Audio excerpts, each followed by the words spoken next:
हे हॅलो नमस्कार गाईज. तर मी आत्ता कोथिंबीर निवडत होते आणि मला तुम्हाला एक गोष्ट दाखवायची.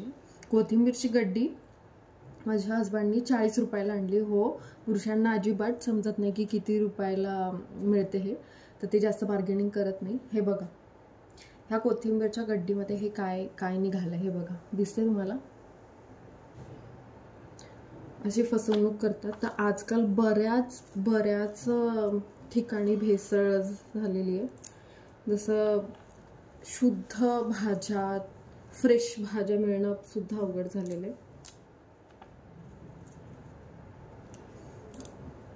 तर मी माझ्या चॅनलचं नाव सजेस्ट करत होते. मला म्हणजे आम्ही सर्च करतोय चॅनलचं नाव काय ठेवायचं. तर तुम्ही चॅनलवरती नवीन असेल तर प्लीज फॉलो करा, सबस्क्राईब करा आणि मला सजेस्ट करा कमेंटमध्ये की काय ठेवायचं. तुम्हाला कशा वाटतात माझ्या गप्पा, तुम्हाला काय नवीन ऐकायचं आहे माझ्याकडून. मी रोज तुमच्याशी कनेक्ट राहायचा नक्कीच प्रयत्न करेल.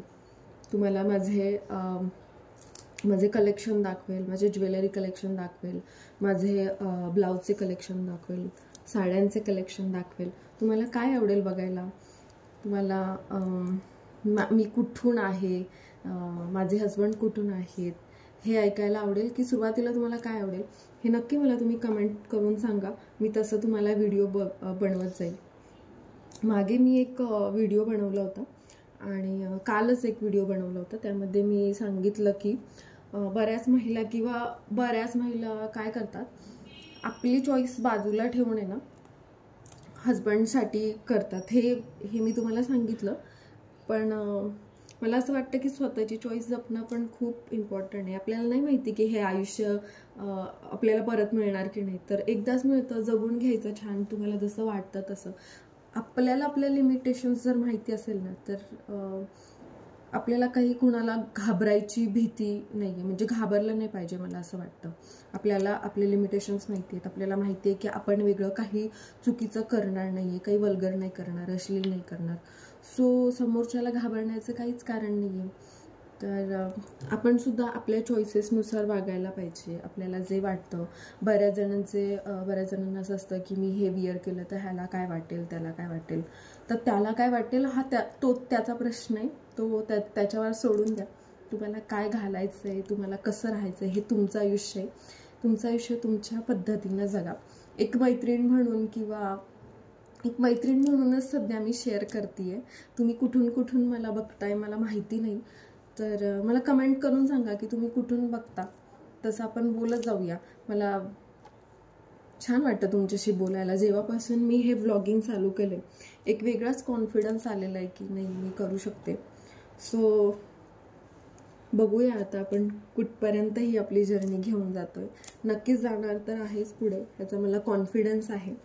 आणि जसं तुमच्या दादाने मला चॅलेंज दिलं तसं की लवकरच माझे 1000 सबस्क्रायबर कंप्लीट होतील आणि मला एक छानसा माईक मिळेल आणि तुम्हाला माझा आवाज खूप छान येईल. सो हे तुम्ही डिसाईड करा आणि फॉलो करा. बायकांना नेहमी एक प्रश्न पडलेला असतो की रोज काय भाज्या करायच्या. हे बघा, ही दुसरी वेळ आहे. हे बघा, 40 रुपयाच्या गड्डीत हे. जे लोक प्रामाणिक असतात ना त्यांनाच असे अनुभव येतात असं मला वाटतं. जे लोक हुशार असतात ना ते बरोबर सर्वाइव्ह करून जातात. पण ठीक आहे, जर प्रामाणिक माणसाला कोणी असं करत असेल, म्हणजे ह्या बाबतीत नाही म्हणत, तुम्ही दुसऱ्या गोष्टीसोबत पण रिलेट करू शकता. जर प्रामाणिक माणसाला कोणीही फसवण्याचा जर प्रयत्न केला तर त्याचा बदला हा युनिवर्स घेतो. तर त्याच्यामुळे प्लीज असं करू नका. ही तिसरी कांडी आहे अशी. हे बघा,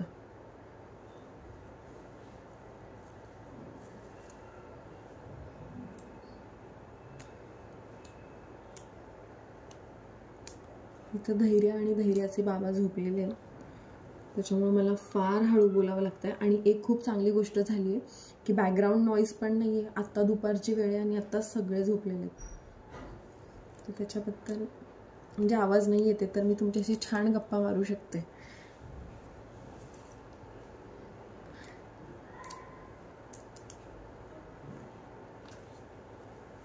आमच्याकडे ना पुण्यामध्ये वरण भात आणि तूपसुद्धा खूप प्रसिद्ध आहे. पुण्याची मिसळ तर तुम्हाला माहीतच असेल.